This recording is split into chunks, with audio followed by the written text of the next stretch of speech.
Namiss nyo bang kumain ng one day old at kwek-kwek na merong masarap na sausawan? Nyamanakin, sakit! At napakasimpleng lutuin nito mga pare ko. Kaya watch na, panoorin hanggang dulo. Shoutout nga pala kay Jeff and Trixie na nagbigay ng one day old at kwek-kwek natin na galing pa ng Nueva Ecija. Magpapainit lang tayo ng mantika mga pare ko. Mainit na ang ating mantika mga pare ko. Unahin natin iprito ang one day old. Nalilito ang mga iba mga pare ko kung ano ang kwek-kwek dito at one day old. Heto po ang one day old mga pare ko.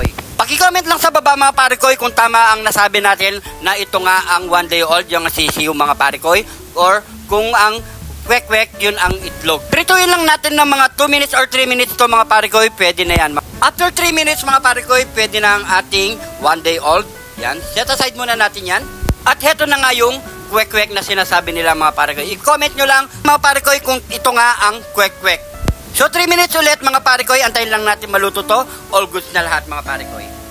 At pagbumula na mga pare ko, luto na ang ating kwek-kwek. So yan mga pare ko, set aside muna natin uli yan mga pare ko. At gagawa na tayo ng matinding sausawan natin. Meron tayo ditong pulang sibuyas. At hihiwain lang natin lahat yan ng maliliit mga pare ko.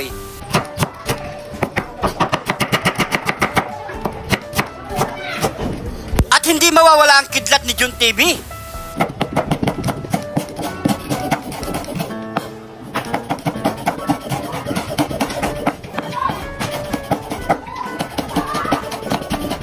At ilagay na natin sa malaking garapon mga pare ko at dito natin siya titimplahin.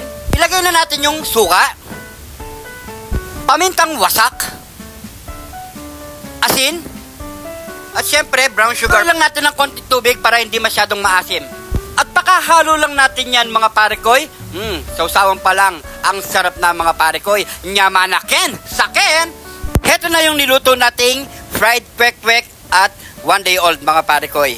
Yan, paki-comment lang kung tama tayo mga parekoy at matinding sausawan natin sibuyas at kidlat ni Jun TV. Yan o.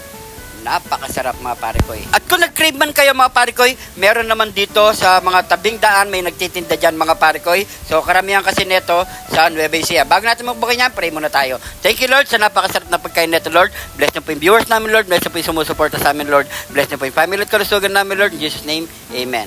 At syempre, taste test na tayo mga parekoy. Sabay nyo na ako mga parekoy. Unahin muna natin yung one day old. Ayan.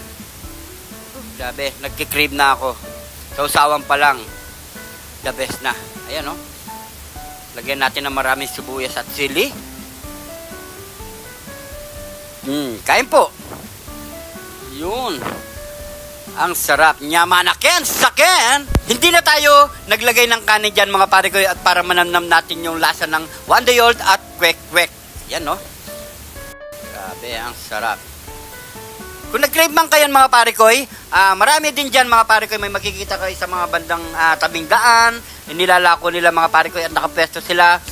Karamihan dito mga pare ko, sa Nueva Ecija talaga ang mas maraming nagtitinda nito mga pare ko. Yan, shoutout po sa mga taga Nueva Ecija dyan. At kung tama yung sinabi nating kwek-kwek sa one day old mga pare ko. Ayan o, grabe. Meron din palang na-order sa mga online neto mga pare ko. Pwede na rin kayo mag-order. At syempre, shoutout time na tayo.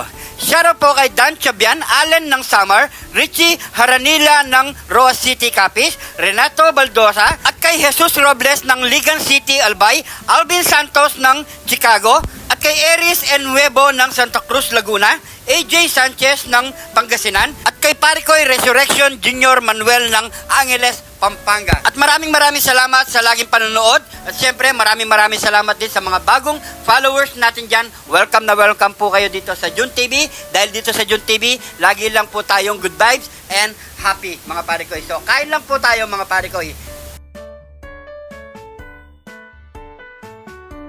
At syempre last bites na tayo mga parikoy. Nabusog na din ako kahit walang kanin mga parikoy. Yan. Punuin muna ng sibuyas. Kain po mga parekoy. Grabe, nyamanakin, sakin. At syempre, umunom na tayo ng tubig. Siguro hanggang dito na lang ating video mga parekoy. Maraming salamat sa panonood. Kung nag-crave man kayo, huwag kalimutan i-share sa ating family at mga friend natin mga parekoy. Kung nanonood ka pa hanggang ngayon mga parekoy, paki-comment kung saan umabot ang ating video mga parekoy. So siguro hanggang dito na lang. Maraming salamat po. Ingat po kayo lagi dyan. God bless po.